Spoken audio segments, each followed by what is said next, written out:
Hello, and thank you for listening. We're Suzanne Henwood and Liz Peel-Yates, and this is our podcast, Real Wisdom. Real Wisdom is a podcast series exploring the complexity, depth, and reality of using mBIT coaching to thrive in the real world. We're not offering medical, legal, or financial advice, but we are having real, deep, uplifting conversations with amazing people who have persevered through adversity or challenge and who still keep smiling. If you want to know more about how mBIT is changing the world one life at a time, listen in. Thank you. Hello and welcome. Tonight we have the absolute privilege of being joined by Sarah Carruthers. Now, many of you will know Sarah and I work together in the Healthy Workplace, so I have the privilege of knowing her very, very well. What can I say as an introduction? Sarah's an amazing coach, an amazing trainer with an NLP background as well as mBIT and lots of other modalities that she uses and weaves in. Also shares a Christian faith with me, and so we have the privilege of praying together, which is lovely, and is a world champion gold medal 4 times over clay pigeon shooter. Have I got that right? Probably in the wrong order. So a huge number of strengths and arms to what she brings, and she's come to us tonight to talk about mBraining in the real world and how she's used mBraining in real situations to change what's happened as the outcome. So Sarah, a huge warm welcome. Thank you. And obviously warm welcome again to Liz. We're going to start you off with just an open question. Tell us something about yourself that people listening might not be aware of in relation to mBraining. In relation to mBraining, just for me, how powerful it is in daily life. Use it. So I've got a 2-year-old and a 5-year-old, and on a daily basis they push my buttons and my boundaries, and push me into places that I know aren't great as a mum. And for me, probably its most powerful place in my life is working with my kids, is using the simple breathing, coherent breathing, balanced breathing to bring my body into balance, or understanding, okay, my child is getting really hyper here. How can I entrain her and help her come into a kind of more gentle space that is more right for the time we're in. So I think, although I work with lots of clients and I coach people using mBraining and run workshops and things using it, its most powerful aspect is actually with my children and also with my husband. Originally I trained with Grant and Suzanne many years ago, and he came on the course with me. He's an engineer, very, very head brain centric, and it gave us a language to be able to communicate much more because I'm a very feelings person, much more at a heart level, and to identify, okay, this is the space he's coming from, this is the space I'm coming from, how can we both find a language that is going to help us in our marriage and building a great relationship. So for people who may be listening who either haven't got kids or haven't had a huge background in using mBraining with kids, yes, let's make this real. So kids are running around, they're not doing as they're told, 2 and 5. Yeah. What do you actually do? How do you put this into practice?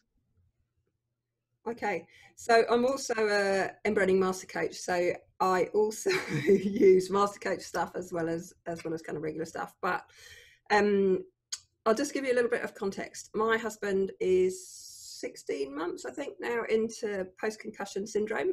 He fell off a mountain bike and broke some ribs and kind of smacked his head, and kind of changed his personality basically. He is on the road to recovery, but he has been over the last year and a half a lot angrier, quick to kind of to high emotions, where you and I, it might kind of take us a while to go down the scale of 1 to 10. He goes straight from 1 to 10. my kids, that our kids are little mimics. They pick up on the behavior that they see that's happening around. If you are modeling, calm, beautiful behavior, they'll pick up on that. If you're modeling anger and can't cope with kind of big emotions, then they kind of model that. So my kids over the last year and a half have picked up a lot of that. So a lot of what I've been doing with them is helping them realize this isn't your fault. Daddy's just got cross, and it's not about you. But also just when we do tell them off, or when we do say, actually, this behavior isn't okay, that there's a way of soothing. There's a way of bringing their little nervous systems into balance. The best and fastest way I know of doing that is through breathing. So I've laid down with my kids with a soft toy on their tummy and said, well, let's just see if you can put your toy on your tummy and just see as you breathe in that the toy, kind of lifts up as your tummy expands like a balloon. And as you breathe out, it kind of contracts. We've played with balloons and got them to, kind of imagine blowing up a balloon. My 2-year-old can't blow up a balloon, but my 5-year-old can. And just kind of teaching them that kind of breathing is really useful when you've got these big feelings, these big emotions. And often they can't name them. They can't say, oh, mummy, I'm angry at the moment. They just have a tantrum, or they just, my 2-year-old lays on the floor and kind of bangs her, fists. Then also, for me, in terms of what I know about the autonomic nervous system, is that I want to really calm it as fast as possible. So I use a lot of stroking, a lot of really gentle stroking or rocking, things that I know are really going to help support their nervous system calming down fast. And also for them to be able to do that by themselves.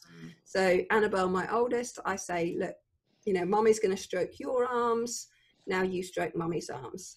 And then she does that to me. So she's learning how to soothe herself. She's learning how to get out of big emotions and difficult situations by 2 super simple, techniques. Beautiful. I remember when I first learned NLP, and I think my kids were a little bit older than that, but still kind of young enough that you felt you had some influence over them. And they used to come home my older one used to come home from school and say, how was school? And you go, fine, or I don't know, or something really nebulous and throw away, and trying to get that conversation going at the end of the day was sometimes. And for a while I kind of did that, if you did know, and it worked for a while. Yeah. And then they got used to it, and so then I got, if I did know, I still wouldn't know. Have you all started to kind of almost get used to the fact that you're trying to soothe them and then resist being soothed, or are they still no? Not yet. So Annabelle will fight it sometimes. Rebecca just softens and kind of allows it at the age of 2. And even if she doesn't, if she's fighting it and she's got her fist on the floor, I'm still stroking her back. So I'm still there being with her. Or if my older one is having a tantrum, I'm still there holding her and waiting until she's ready to be able to talk. And I'm not trying to put into language, I'm not trying to get her head brain to have a conversation around this at the time, because I know there's no point. I'll wait maybe till a few hours later and say, oh, what happened a few hours ago? Should we talk about that? And we have a little book where we look at emotions, and I've got some cards as well that I've made up for emotions that we're like, okay, so what do you think was going on, and what was it? Oh, it was angry here. Okay. But yeah, I mean, they're too little at the moment. It's just big emotions that they find they're not able to control, and me just wanting to help with that. And it's been particularly exacerbated with Rob's concussion, my husband's concussion. Beautiful. I mean, I wish I'd known this stuff when my kids were younger.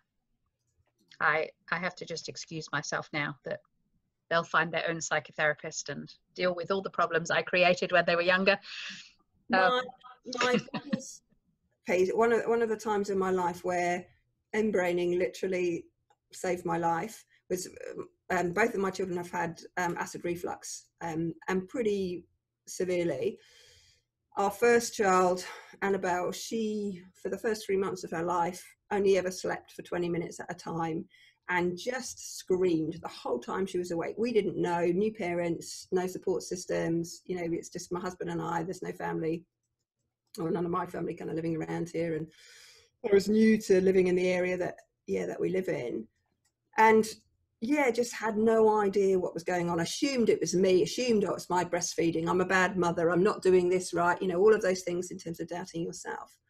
The thing that saved my life during that time was that the only way I could soothe Annabelle was coherent breathing, was me getting into a beautiful state of balanced coherence, when the last thing you feel like doing is getting into balanced breathing, because you're like, oh, I haven't slept for 23 hours and I'm exhausted and this is horrible and I'm an awful mother and all of those things that are coming up. And I send them back. Yeah, exactly. Nobody gave me the instruction manual, but it was like clockwork. It was just, and I could do it better than Rob, because I guess I was spending more time with her.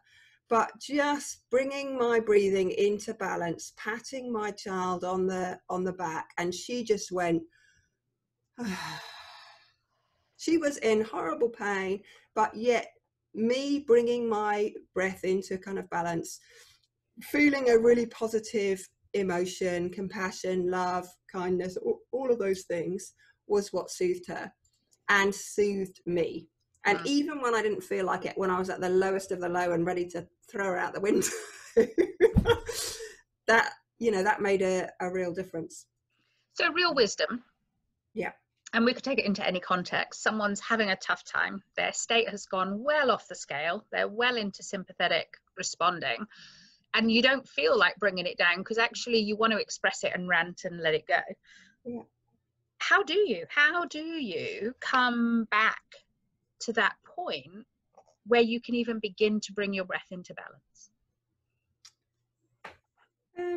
So I think it depends on the individual. Often it's you've tried everything else and I've tried to logic my way through this and think through it, and you're getting to the point where the shitty committee is just making stuff up, is just, taking you into the spiral of doom. Things like having quotes around, or reminders, little post-it notes or smiley faces around the house, just to kind of remind you to breathe. A lot of people have a reminder on their watch now to say breathe. Actually, that works really well, particularly when you're having a tough day and a tough time. Just something that once an hour says, and bring yourself into a state of balance. Friends, family, support members, that's that type of thing. But yeah, for me, I need a reminder, and it's something I set my clients, having a daily practice as well, a morning and evening gratitude practice. I'm a Christian, so I have a Lectio Divina practice as well. I have a kind of meditation, contemplation on God. There is also I'm using my balanced breathing at the same time, and I'm doing gratitude and kind of journaling about that, and also lasting at night. And I find if I'm ending my day with that, it's actually a lot easier to remind myself to get into that space throughout the rest of my day. When I just let it all go and I haven't done it for a week and I've become scattered and all over the place, that's when you really do forget it. One of the things Grant used to say is, we're not human beings, we're human doings.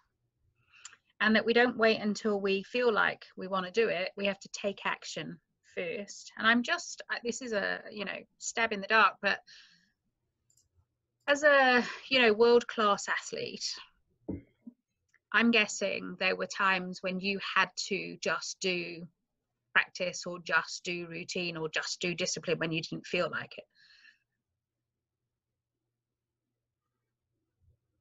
Same with the kids.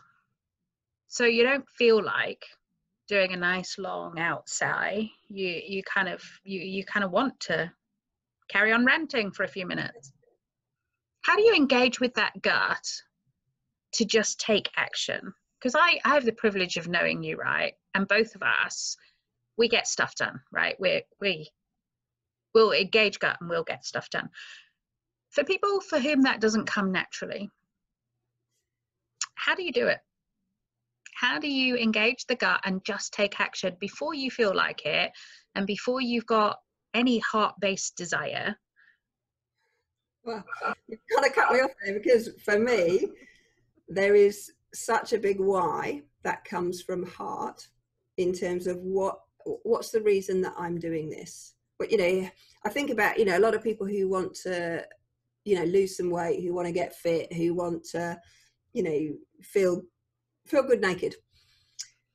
And if you've got a desire that is strong enough that, you know, I want to feel really good naked, I want to feel confident in myself, I want to, you know, enjoy the body that God has given me, I want to enjoy being who I am, and, you know, be strong, be whatever those things are, and be able to kind of play with my kids and keep up with their energy.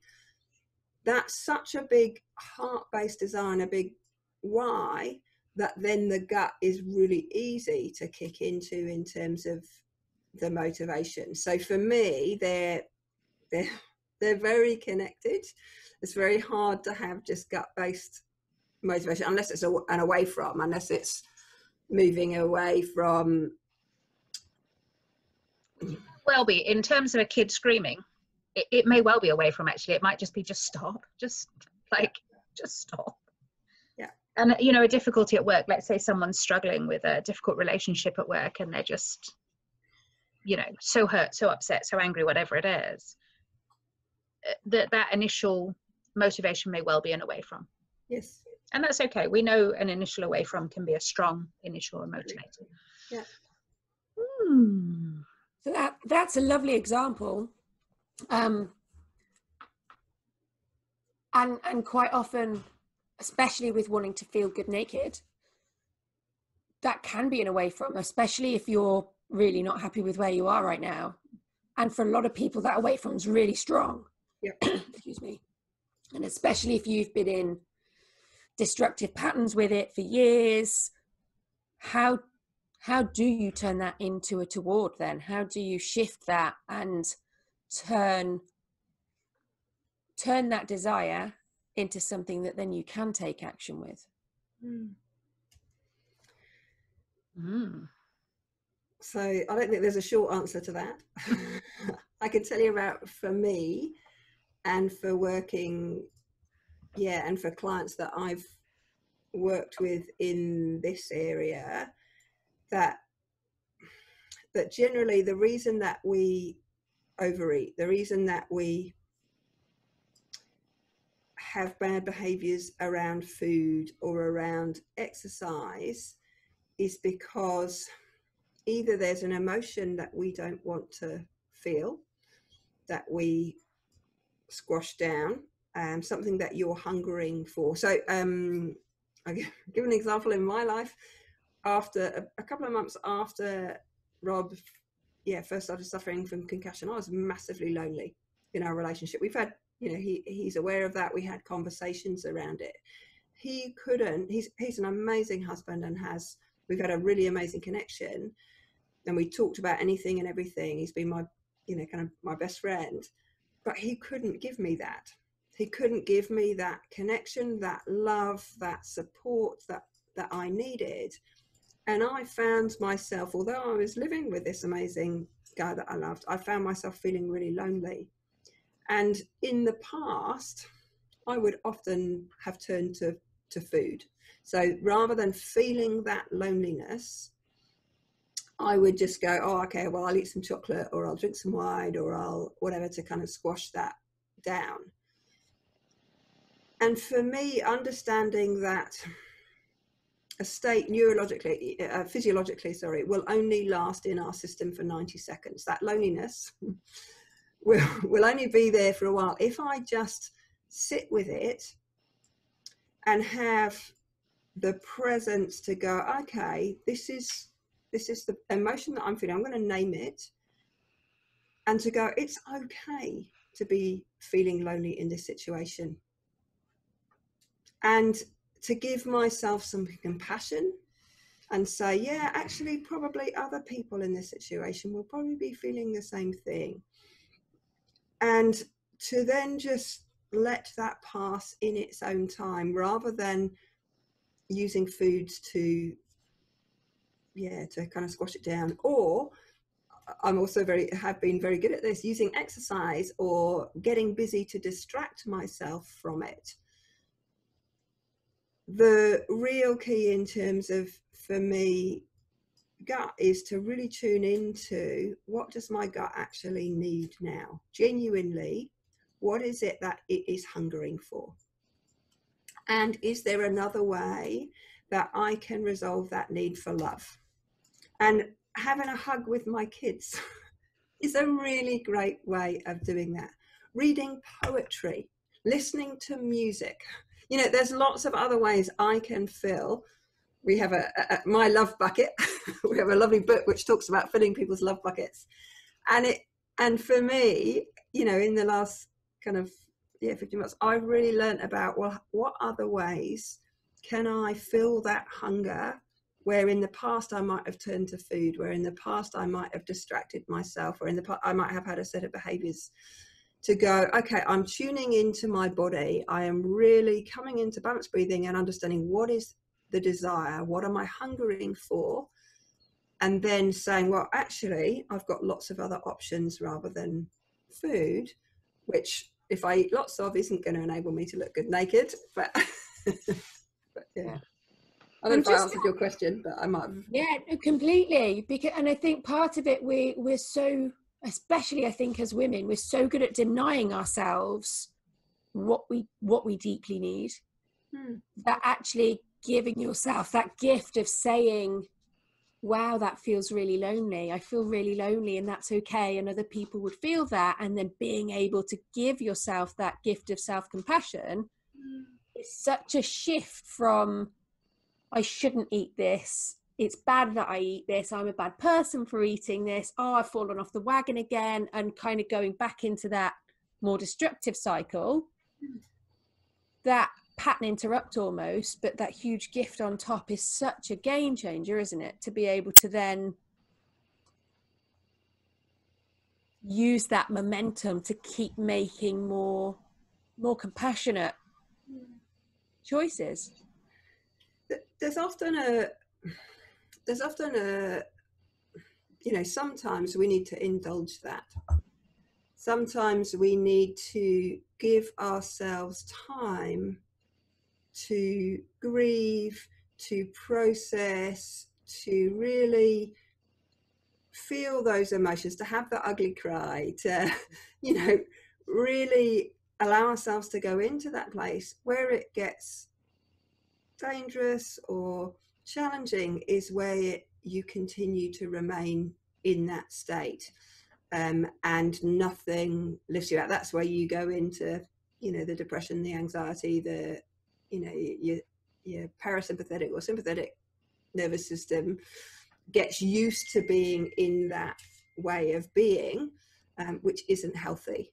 And that's where often, for me, the help and support of a really good friend or of a coach or a family member or somebody who can help pattern interrupt that is kind of important. Yeah, that's beautiful. That's lovely. I think one of the other things that you were saying about there's a balance, isn't there, between denying our emotions, and I'm going to use balanced breathing to shut that off because there's too much right now, and using that balanced breathing to really feel into your body and to allow those emotions and examine them, be inquisitive and curious about them with loving kindness, to allow you and support you to move through them, rather than denying them and resisting them, or jumping headfirst and wallowing in them. Yeah. Which is, you know, for me, is one of the biggest gifts, to to be able to feel all the feelings that we want to be able to feel, but from a really supportive and more generative space, I guess. And also for me, that's what the richness of life is about. You know, there is, whatever it is, 33,000 different emotions that was identified, you know, in kind of studies with the Dalai Lama. And I just think, you know, how many emotions have I not experienced yet? Yeah. That if I experienced and called all the same one. Yeah. And put into this bucket of, well, this is anger. Well, actually, that one part of it might be anger, but there also might be frustration and rage, and you know, there are different facets to that the more you take the time to explore and understand, the richer your life is, because not only do you have the more challenging emotions, but also the more positive emotions like equanimity and bliss and joy and compassion and love and kindness, that if you can just experience a little bit of those and open the aperture on, well, okay, you know, if this is joy here, what is all the other parts around it that is going to give you such a richness in who you are and how you're living your life. What's just occurred to me as you say that, we talk about filling our hearts with, but we also know from embodied wisdom that we hold any one emotion in a particular place in the heart. So if that fills that hole in the heart, what's just next to it? What's just above it? What's just behind it? Absolutely. Yeah. We tend to, as soon as we've got hold of one and named it, we kind of think we're done. That's it. Yeah. It's a very simplistic approach. You know, we only get one chance to live this life, and why wouldn't you want to live it in its full beauty and full glory, and to take advantage of every opportunity and to feel all of those emotions, and you know, enable yourself to be to thrive within that, because we're not taught how to handle the difficult ones, are we? No. And so we start trying to shut down the difficult ones, and in doing that we also shut off the positive ones without realizing that's what we've done. Absolutely. One of the reasons we wanted to do this was because, I mean, I personally, when I first started exploring online coaching, there's this huge body of positivity, and then the kind of, man, if I'm a coach and I know all these things and I have all these tools and I'm not ridiculously happy all the time, I'm not doing it right. What's wrong with me that I'm having a really, really shitty day and it's all too much. And then when I lose it with my son and, you know, it all goes horribly wrong, I'm doing it wrong. And what I love about what you were saying and why we wanted to do this was because actually it's not about not feeling all the feelings. It's about not being afraid of them, having ways and tools to move through them and be able to safely experience them and understand them and name them and acknowledge them and comfort yourself through them, rather than that's a bad emotion, that's a good emotion, this is the way I should behave, this is the way I shouldn't behave, which just perpetuates and fuels the, you know, the patterning and the stuff that we're kind of, that gets in the way of us being Real. You know, who we are. Yeah. I think also, on top of that, it gives us, we have the choice and the flexibility. Yeah. That we're becoming an mBraining coach, or, you know, using mBraining as a technique, even if you've just read the book, it gives you the choice to say, do I want to wallow here? Do I want to stay in this? Does this, you know, going back to my example of loneliness, does it feel like that this is a space I want to stay in and I need to be, or, you know, or grief? Grief is a really good example of that we need as humans to go through different emotions, to take the time to really process that person is no longer here, and the sadness of, you know, I'm not going to hear their voice again, or their laugh again, or be able to hug them again, or hold their hand, or whatever those things are. And it's okay to feel that. And after it feels like, yeah, this time has passed, that feels right, that I can then choose to see a different side, to focus on actually the joy they brought in my life, and that actually they're no longer in pain. Rob's father died a few months ago, and actually it was one of the biggest blessings, because the end of his life was particularly challenging and painful for him. And to be able to have that perspective to go, actually he's in a better place now. Actually, although we miss him, although it's sad that he's no longer here and my kids don't have a grandfather and all of that, that how beautiful now that I can see and I can appreciate all that was great about him when he was, yeah, on this earth. And I'm able to have the flexibility to, having moved through the emotion of grief and desolation and loneliness and sadness that he's not here, to be able to let go and have a process that I could use to help let that, my words, clinginess go of, you know, this man who was here, to then allow all of those other beautiful emotions to appear around happiness and joy and gratefulness that he was in my life and I got to know him. Yeah, so it gives us that choice and that flexibility that, you know, I think for me that process might have taken 2 or 3 years, whereas I was able to do that in a time and a pace that felt right for me, but a lot quicker because I had that choice. Yeah, absolutely. So maybe a bit of a serious example. I'll try and yeah. But it's really relevant, right? It's so relevant, and whether we like it or not, we have all and will continue to experience that loss. And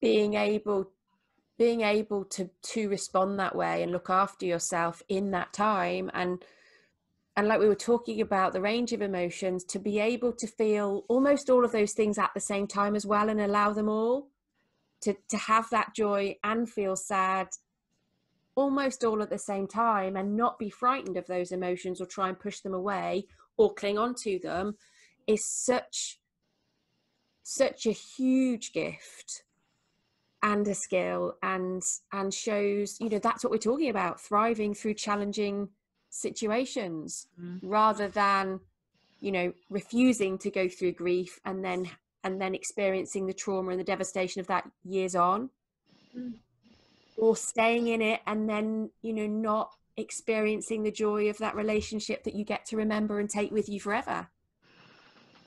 I think, you know, one of the things that mBIT's done for me is it's helped me recognize what's going on in my body a lot more.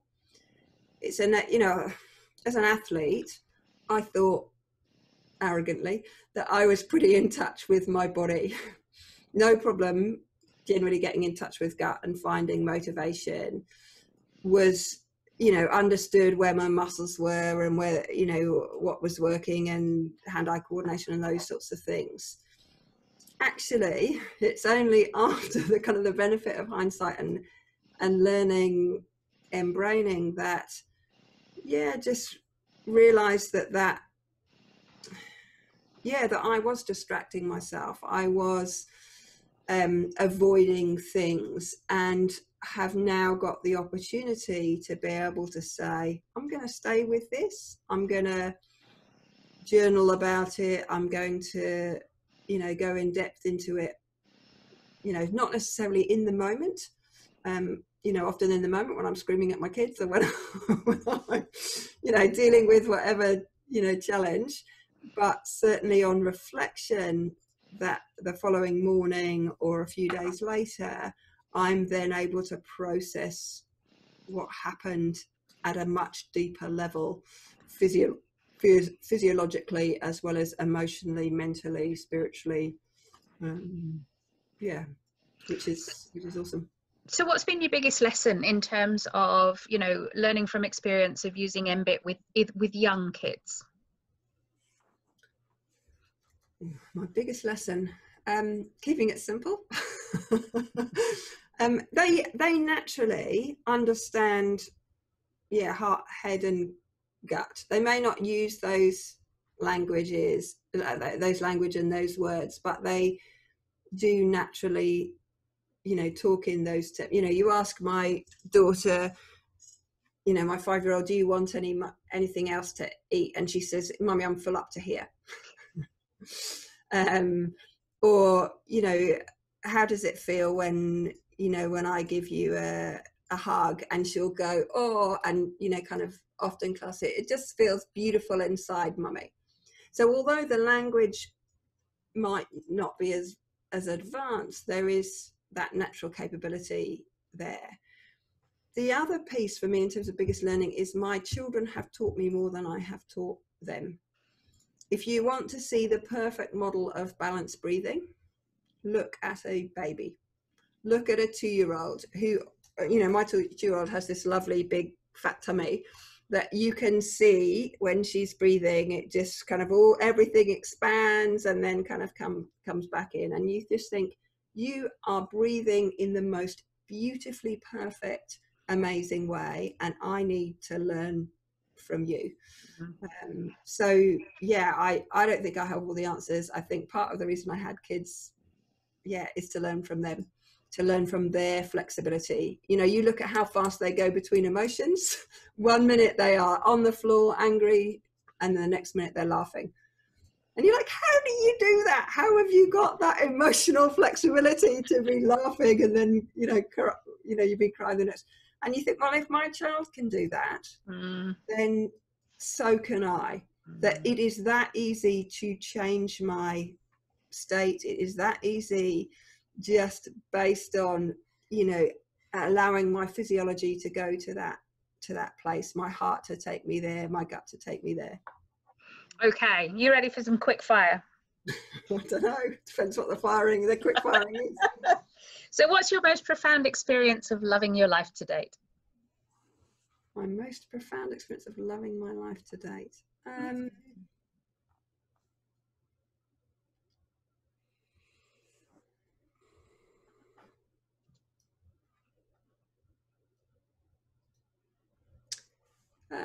Probably finding out who I really was, rather than trying to be something people expect of me, and trying to fit into other people's molds.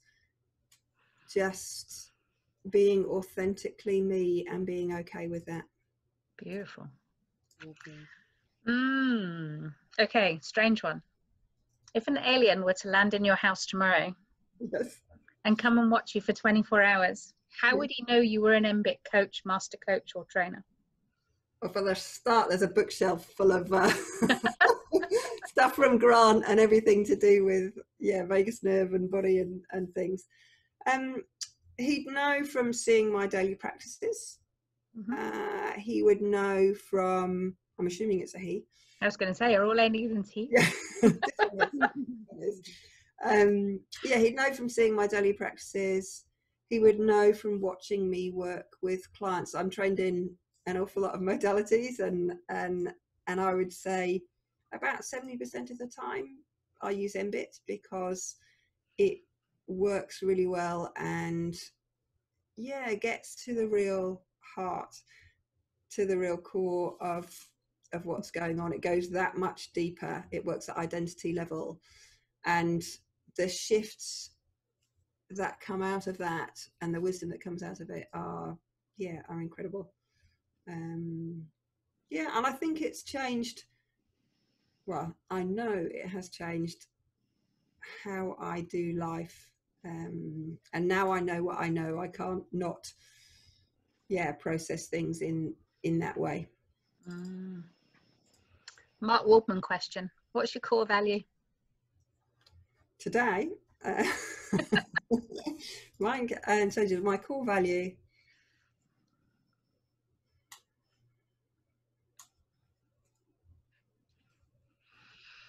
Oh, just one. Oh. Yeah, just one. We're harsh.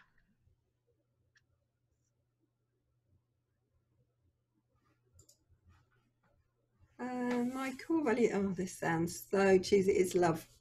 Love. Nice. Yeah, If you love had for a self, love for self, and love for others. Beautiful. Lovely. Thank you. If you had a favorite saying, meme, or wisdoming, what would it be? Feel the fear and do it anyway. There's that gut again. I know, yeah. My husband's just looking over the other side and thinking, what's she up to?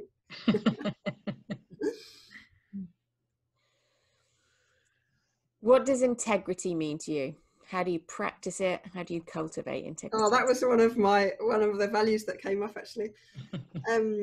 What does integrity mean to me? It means telling the truth to myself and others.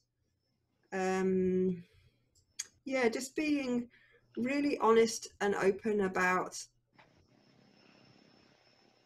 who I am, being authentic about how I approach things, and yeah, acting as I expect others to act towards me. You know, holding myself to that high standard that I would want from others. You know, if I'm saying, you know, Jesus is the ultimate example of, you know, who integrity is, who compassion is, who love is, who whatever value it is that you want to, you know, positive value. It's about saying, well, how can I take a step closer towards that in my behavior today? What can I do that is more true, that is more honest, that is more compassionate, that is more loving, that is more kind, to enable me to be a better person, a better mother, a better coach, a better wife, a better friend. Yeah. Acting with for me, integrity is about action, putting my money where my mouth is, you know, walking the walk and not just talking the talk. Okay, nasty one for you, because I know what an avid book reader you are. One book recommendation. You can only have one on your desert island. Which one is it? One that really profoundly influenced me is actually by Dr. Rick Hanson. It's a few years old now, and it's called The Buddha's Brain. And I love how he used neuroscience and meditation and mindfulness and just brought that all together in a set of very useful tools. So, you know, things like his technique of taking in the good, which I use with mBraining, where, you know, we have this negativity bias in our system, where naturally we look for threats, where naturally we kind of focus on, the negative. And from the research that he's done as a neuroscientist, plus other studies, he's kind of worked out, well, actually, to counterbalance that, we need 30 seconds to be able to take in the positive experience. And when you use that 30 seconds, you have to really let it soak in to your body, as if it's kind of water being soaked in from a sponge, and really vividly experience it, everything you can see, hear, feel, taste. And if we take that to an mBraining level, it's then saying, well, actually, you know, how do you take that to heart, gut, to head, to sex brain, to, you know, to ANS? So he was one of the first people, I think, that I read that really, and this is before Grant came out with, you know, with mBraining, that really used neuroscience, that used a lot of technical stuff to make it really practical and usable for people in their everyday life. Nice. And he was the Teflon guy, wasn't he?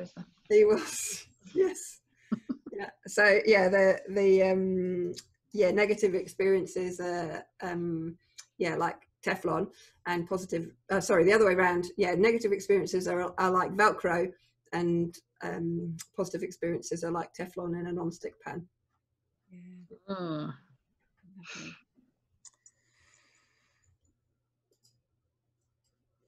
Shall I do the next one? If I had a magic wand and you could change one thing in the world, what would that be? Well, seeing as we're in coronavirus territory at the moment, yeah, I'd want to get rid of that. I'd want to really help people to wake up to this being an opportunity for a reset, to say, actually, although there's been a lot of pain and suffering and deaths and just horrendous stuff happening as a result of this, that this would be a time for us to say, okay, what's important in our life?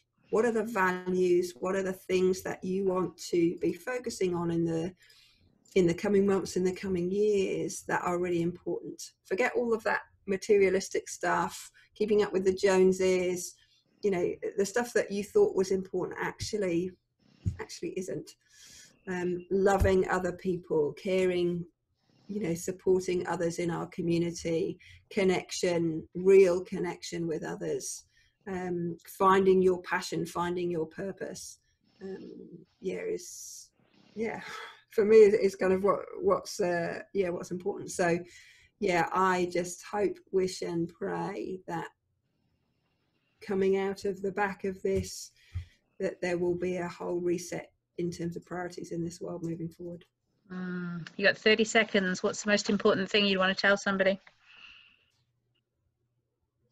Drink it while it's fizzy.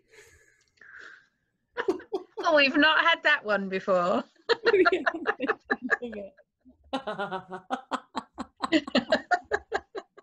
For that. Perfect. Love it. Awesome. Sarah, thank you so much. It's been an absolute pleasure. We must have you back. And where can people get hold of you, find you, if they want to connect with you? So probably the fastest way is through our website, which is for the Healthy Workplace, which is thw.nz. Beautiful. Thank you so much.